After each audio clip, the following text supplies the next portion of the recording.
My mom wanted me to be a truck driver because that would mean I'd make $24,000 a year if I went to Truck Masters, and that would be twice what my father made. And she thought that would happen, but something inside of me said, I don't want to drive a truck. There's something else that matters more to me, and I decided I was not going to go for money instead of passion.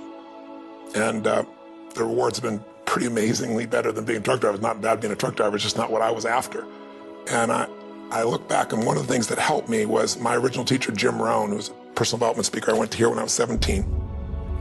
He said something the first time I heard him, and he said, you know, it's really simple.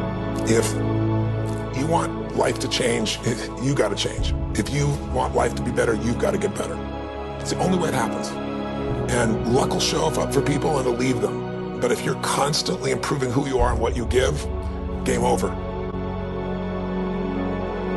When people ask me, what does it take to be happy? I always tell them one word: progress. Progress equals happiness. Even if you're not where you want to be yet, if you're on the road, if you're improving, if you're making progress, you're going to love it. You're going to feel alive. On the other hand, it doesn't matter how successful you are. If you stop growing, you start dying inside. I've always had this belief. If you want to be successful at anything in life, never leave the sight of setting a goal without doing something that commits you to fulfillment. If you get, like, you're in state, right, when you do something. While you're in state, that's the time to commit yourself to something that makes you follow through. So I'd call somebody up, I'd schedule something, I'd lock in the next meeting, I'd sign up for the class, I'd enroll the guy who was going to mentor me, I'd set the meeting with a mastermind of people I met. I did something so that whatever I committed to, there was something when I went home that would pull me there. It's structure. This could be the greatest time you ever live if you control what you focus on, if you find a more empowering meaning, and if you decide to model the actions of those who succeeded before you. It can be the best financial time, the best emotional time, the best spiritual time of your life, but you better take control of your state. And if you think you're going to do it just by today, you're wrong. You're going to need to get yourself some rituals. Right now, every one of you in this room is controlled by your rituals. I don't just mean this one. I mean every morning you get up. I know your body. I can look at your body right now, and I can guess your rituals. Some of you, your rituals to work out 5 times a week, I can see it clearly. 4 to 6 times a week, it's obvious. Because you couldn't look like that if you didn't do that. Some form of workout. I don't care if it's walking, lifting, whatever. Some of you, it's obvious that lifting weights is part of it. You can see by that man's muscles. I know what his rituals are. Because your life comes from your rituals. And if you don't develop the ritual, you're kidding yourself. How many agree with me on this? Raise your hand and say, I. And there are rituals that put you in state, and there are rituals that take you out of state. But if you've got what you know, that focus, the target, and you got the toolbox, and you're still not getting what you want, it's because you got inner conflicts. That's the third pillar. You've got to resolve your inner conflicts. Because that, as I try to explain to you, 80% of success in anything is your psychology, and 20% is the mechanics. So those inner conflicts are when you take 2 steps forward, you pull 3 steps back. Right? When you say, boy, I'm totally committed to this, but you don't follow through. This is my expertise, the why guy part. Why?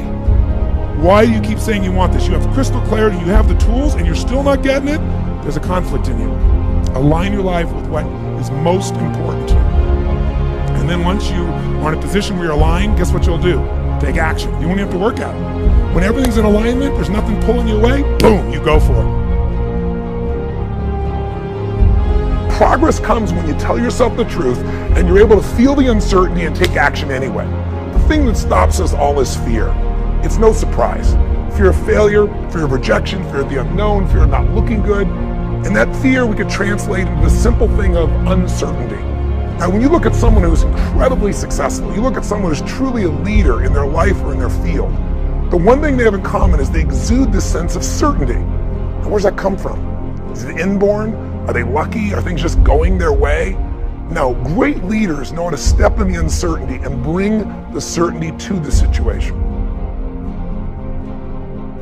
Most people in life, we really feel like the level of stress in our life comes to how much of life do you feel like you control, or how much does life control you?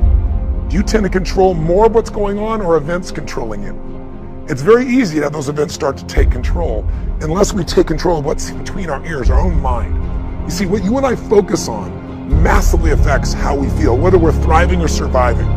If you focus on what you can't control, if you focus on the past, if you focus on what's missing from your life constantly, that pattern of focus will make you frustrated, overwhelmed, depressed.